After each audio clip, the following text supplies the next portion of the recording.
ويلكم لاول فيديو اوفيشال على اليوتيوب. لو انتم مش عاملين لي فولو ده بروبلي لان انا عمري ما عملت فيديوز على اليوتيوب بشكل اكسكلوسيف، يعني ان انا انزل فيديو مخصوص او اصور فيديو مخصوص على اليوتيوب. اول توبيك انا اخترت اتكلم عليه هو توبيك هو مش قريب خالص الى قلبي، يعني ما بحبهوش، ولكن هو شر لابد منه. زي عنوان الفيديو كده ما بيقول، بطلي حساسيه بقى. انا من الاشخاص اللي طول عمرها بيتقال لها الجمله دي من وانا صغيره، والحقيقه ان عمرها ما اتقالت بطريقه تدل ان الحاجه دي ايجابيه باي شكل من الاشكال. دايما كانت بتتقال كده، بطلي حساسيه بقى، انت اصلك حساسه قوي. وبعدين كبرت ورحت المدرسه بتزالي بشكل تاني بقى، انت حساسه وقماصه، فالموضوع بيابجريد يعني فالموضوع كده رايح بينا على فين. حتى بعد كده لما كبرت وبقت بتتقال لي بشكل ايجابي اللي هو انت شخص حساس، انا ما بحبش الجمله دي، الجمله دي بتعصبني. خلاص انا 37 سنه دلوقتي، وبدات اتاقلم على شويه حاجات في شخصيتي، وبدات احس انه الطريق الوحيد للنجاح هو ان الواحد فعلا يحب الحاجات اللي هو ما كانش بيحبها في نفسه وهو صغير. تقبل الذات بقى زي ما هي، وفي حاجات انا ما عرفتش اغير. انا مش عارفه اغير موضوع ان انا شخص حساس ده. الحساسيه بتيجي في اشكال كتير عامه. ممكن يبقى شخص حساس مشاعره مرهفه، بيتفرج على فيلم فبيتاثر فبيعيط، فبرضه الناس بتتريق عليه عامه على فكره، عشان لا تفتكروا يعني ان الناس ما بتتريقش، الناس بتتريق برضه على الشخص اللي بيتفرج على افلام وبيتاثر وبيعيط. ده نوع من انواع الحساسيه، ان انت تحس بمشاكل غيرك. على فكره ده نوع من انواع ان انت تبقى شخص حساس، لان الشخص الجبله مش هيحس بمشاكل غيره، مش هيتعاطف معاه، مش هيحس ان هو عايز يحل له مشكلته او يبقى طرف في حل للمشكله بتاعته. الاشخاص الغير حساسه هيبقوا غير قادرين على استيعاب هذه المشاعر.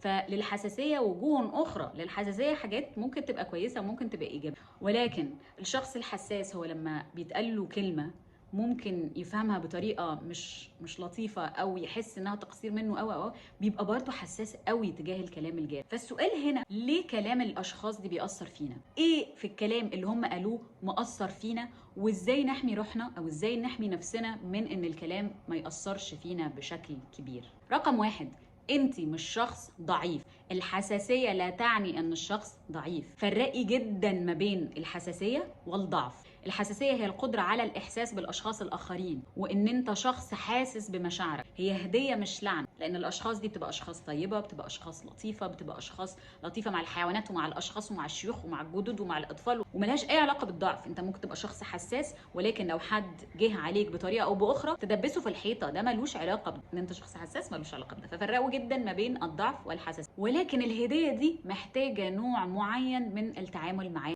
علشان ما تأثرش علينا بشكل سلبي. يعني حد قدامك قاعد وقال لك حاجة، قال لك حاجة ضايقتك، مش كل الكلام لازم يخش جوانا ويأثر فينا. انا كده جدا على فكرة، دايما اقول لنفسي مش كل الكلام لازم يخش يأثر فيا، يطعني طعن. في اوقات ناس كتير بتقول كلام ما تقصدهوش، في لحظه غضب، في لحظه ضعف، في لحظه ضيقه، قالوا حاجه ما يقصدوهاش. وكلنا بنقول ده، عشان في ناس كتير ممكن تقول لك لا، لحظات الغضب هي اللي بتبين انت عمرك او انت عمرك ما زعلتي من حاجه فقلتي حاجه وانت فعلا ما تقصديهاش.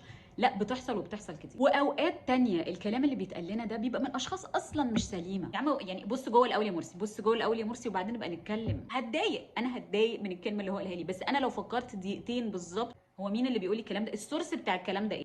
طب هل الشخص اللي بيقول لي الكلام ده هو شخص يخصني قوي ويهمني رايه قوي وبثق في رايه قوي، هو ما عندوش المشاكل دي فهو بينصحني من حته احسن؟ مثلا لما حد يقول لي حاجه معصبه، لما حد يقول لي حاجه تريجرد حاجه جوايا، حاجه انا هبدا اطبقها معاكم، او انا بدات اطبقها، مش دايما بنجح فيها، بس لما بطبقها فعلا بحس ان رد فعلي افضل شويتين ثلاثه. اول حاجه، ما بردش في ساعتها. مش انا شخص حساس بقى، انا ردودي تدبس الشخص اللي قدامي في الحيط. انا اول حاجه عشان كمان ما بقاش بعيط وراكبني الغلط، يعني انا اللي فعلا زعلت الشخص اللي قدامي بعد كده وكمان بعيط، لان ده بيحصل. اول حاجه بعملها هو ان انا بعد من 1 ل5، باخد نفس وبعد من 1 ل5، ونسال نفسنا في الناراتيف بقى اللي جوه في دماغنا كده، الناريشن، هل كلام الشخص ده حقيقي ولا ده كلام طالع من حد مش شايف الصوره كامله؟ ممكن يكون حد بيقول لك الحاجه وهو ما يعرفش حيثيات الموضوع، فبيكلم من هذا المنطلق، يعني جاي ينظر وخلاص، جاي ايه، معدي كده فقال يقول رايه. هل الكلام ده حقيقي فعلا يستحق ان انا اقعد افكر في الكلام ده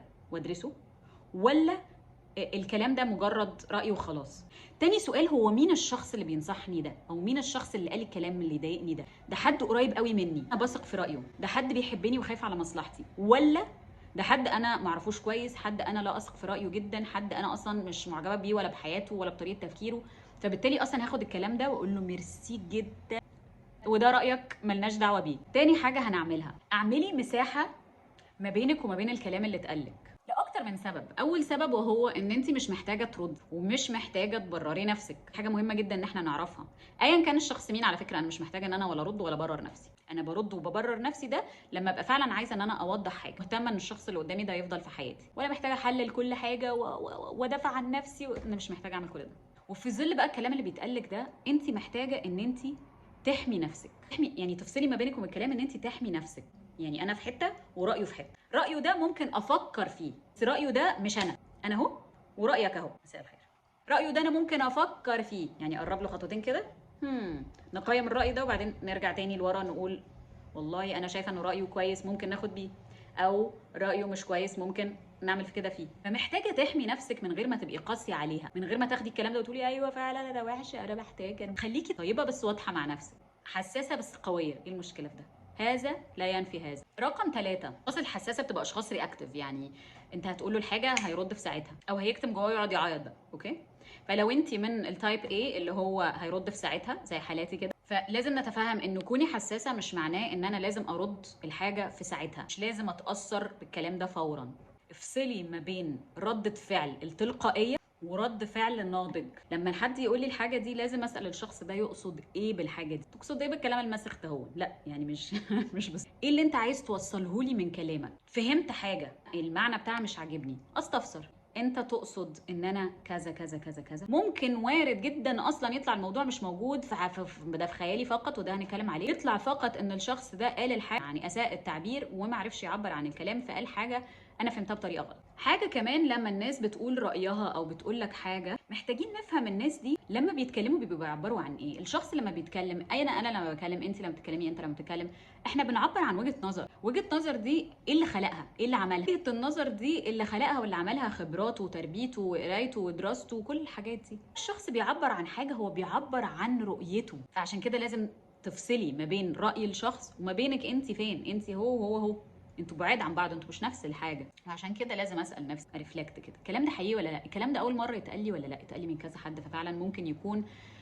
واقع انا محتاجه اشتغل عليه. ده مش عيب ابدا، بالعكس ده فيه وعي كبير. وجزء من ان احنا نفصل ما بين ده وده ان احنا نعرف نفسنا، وده هنتكلم عليه. النقطه اللي بعد كده انك ما تكبريش الموقف في خيالك. انا اكتشفت ان كل الناس ايا كان بقى، واثقين من نفسهم مش واثقين من نفسهم، بتاع حساسين مش حساسين، كل الناس بتوفر ثينك. كل الناس بتفكر كتير جدا وتقعد تعيد السيناريوز اللي ضايقتها في دماغها مره واثنين وثلاثه وتحللها وتوفر انالايز، لان دماغنا معموله بهذه الطريقه. حاجه تحسسنا ان احنا اشخاص حساسه بشكل سلبي.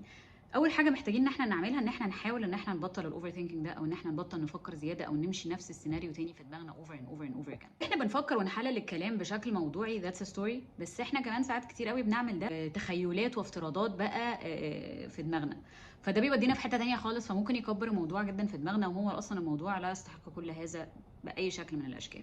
ولذلك دايما بيطلقوا على الاشخاص الحساسه اشخاص عاطفيه زياده، او بتحكم على الامور بعاطفتها، فبتأفور فبتتقمص، هي جمعيه ودايره. وبعدين ده ممكن يبوظ لك يومك على فكره. يعني انت بقى ده حصل، اليوم باظ. اليوم باظ ايه؟ الاسبوع باظ اصلا. فقولي لنفسك ده انا سمعت الكلمه، بس انا مش لازم اعيش الكلمه دي طول اليوم، ومش لازم الكلمه دي تبوظ عليا يومي كله. مش هصدقها غير لما افكر فيها واحللها واكتب على الفيسبوك. يعني مش هنعيش الكلمه غير لما نتاكد ان الكلمه دي حقيقيه. وحتى لو طلعت حقيقيه سوت، احنا بني ادمين، فهنشتغل عليها ونغيرها. اعرفي حاجتين. اول حاجه محتاجه انك تعرفيهم ان انت مش مسؤوله عن نوايا الشخص اللي قدامك. يعني لو هو قال الكلام بطريقه سخيفه، ولو قال الكلام بطريقه فيها تعنيف، او هو كانت نيته ان هو يوصل لك الحاجه، توصل لك المعلومه بغض النظر عن السياق اللي هي محطوطه فيه، فانت مش مسؤوله عن نوايا الاشخاص. هو اللي محتاج يوضح لك هو نيته ايه من الكلام يقول لك، او هي اللي محتاجه تقول لك انا ما كنتش اقصد ان انا اقول الكلام بالطريقه اللي تضايقك دي. انما انا مش مسؤوله عن ان انا اقعد افتش ورا نوايا الناس بقى، دور جوه ذاتك ذكرياتك، انا مش مضطره اقعد اعمل ده. اللي محتاج يقول لي ايه النوايا بتاعته او هيز انتنشنز من البقين اللي هو قالهم لي دول. الحاجه الثانيه اللي محتاجه تعرفيها، وده اهم نقطه في الفيديو كله، اننا نعرف نفسنا كويس. لما هنعرف نفسنا كويس، مش هقول لكم ان كل حاجه هتحبوها ولا ان كل حاجه هتتقبلوها، that's not the point. بس لما هنعرف نفسنا كويس، لما حد هيقول لي حاجه هبقى عارفه الحاجه دي اصلا صح ولا غلط. بس المهم ان انا ابقى عارفه نفسي من غير كبر، يعني من غير ما ابقى حاسه ان انا لا، ابقى عارفه نفسي بجد. ابقى عارفه ايه الحاجات اللي انا المفروض اشتغل عليها، ابقى عارفه ايه نقط الضعف اللي عندي، ابقى عارفه ايه نقط الضعف اللي عندي اللي انا بحبها ومش عايزه اغيرها، وابقى عارفه نقط الضعف اللي عندي اللي انا محتاجه اغيرها. بس لما هعرف نفسي، الكلام مش هيهزني، الكلام مش هيأثر فيا، مش هيدمرني. الكلام ساعتها يا جماعه بيدمر الاشخاص. سواء بقى فيدباك على فكره على السوشيال ميديا ساعات، سواء فيدباك من في الحياه، ايا كان الكلام قادر ان هو يأثر على الاشخاص بطريقه انتوا مش متخيلين بيأثر ازاي. لما هعرف نفسي هبقى فاهمه الكلام ده حقيقي ولا لا، الكلام هيهزني او مش هيهزني بيست على اللي الشخص ده هيقوله. لو انا عارفه ان الحاجه دي موجوده فيا فانا عارفه، فانا اوريدي هو ما قاليش حاجه شوكينج، هقول له تمام انا عارفه الموضوع ده فيا وانا محتاجه ان انا اشتغل عليه. او هيقول لي الحاجه وهي غلط هقول له والله ده وجهه نظرك، انا مش مقتنعه بده ومش شايفه ان انا فيا ده، بس تمام لو دي وجهه نظرك فتمام. كل ما علاقتك بنفسك هتبقى قويه كل ما الكلام مش هيأثر فيكي اكتر، والكلام مش هيأثر فيكي كمان لان انت خلاص انت عارفه قيمه نفسك، عارفه قيمه نفسك، عارفه what you bring to the table، عارفه انت مين، عارفه بتفكري ازاي، عارفه بتتصرفي ازاي، فالكلام مش هيأثر فيكي بشكل كبير، حتى لو أثر فيكي لحظيا فهو مش هيأثر فيكي بشكل كبير. هديكي مثال، لو انا دلوقتي حد قاعد معايا وقال لي يمنى انت ليه شعرك ازرق، هبص له كده وبروبلي هضحك او هبتسم وهقول له شعري ازرق؟ يعني شعري مش ازرق، انا شعري اسود من بيت. ليه لا لا ازاي يا بنتي انت لون شعرك ازرق؟ هصدقه؟ لا مش هصدقه، مش هصدقه لانه مش حقيقي، لاني اي نو انه ده مش لون شعري. هو بقى ممكن يكون من وجهة نظره عنده عمى الوان، هو شايف ان لون شعري ازرق، خلاص انت تمام، انت شايف ان لون شعري ازرق ومش عاجبك، طيب انا لون شعري مش ازرق وعاجبني، ها ايه تاني؟ فده اقوى اكزامبل على ان انا لو عارفه نفسي الكلام مش هيهزني والكلام مش هيأثر فيا بشكل. واخيرا احب اقفل الفيديو بكلمتين حلوين كده، كوني طيبه مع نفسك وافتكري دايما ان الحساسيه مش نقطه ضعف، هي نقطه ممكن تستغليها لاقوى الحدود، انك تبقي حساسه بشخص حواليكي وتحاولي ان انت تساعديه دي حاجه جميله، انك بتحسي باللي حواليكي دي حاجه جميله، انك مشاعرك مرهفه ومتسقه مع مشاعرك دي حاجه very feminine. فالحساسيه مش حاجه وحشه ولا هي نقطه ضعف، اهم حاجه بقى في ان انت لما تبقي شخص حساس تعمليها هو ان انت تعرفي ازاي تحمي نفسك وتحمي قلبك، واخر حاجه ان انت تحبي نفسك وتحبي نفسك كفايه ان انت تحطي حدود لاي كلمه تتقالك مش مقاسك، وان كانت مقاسه يلبسها هو. لو عجبكم الفيديو اعملوا فولو، لايك، سبسكرايب، شير يا سيدي، يعني اعملوا شويه اكشن كده لانه ده اول فيديو، فشجعوني عشان استمر. I hope ان الفيديو يكون عجبكم واستنوني في فيديوهات تانية جديدة.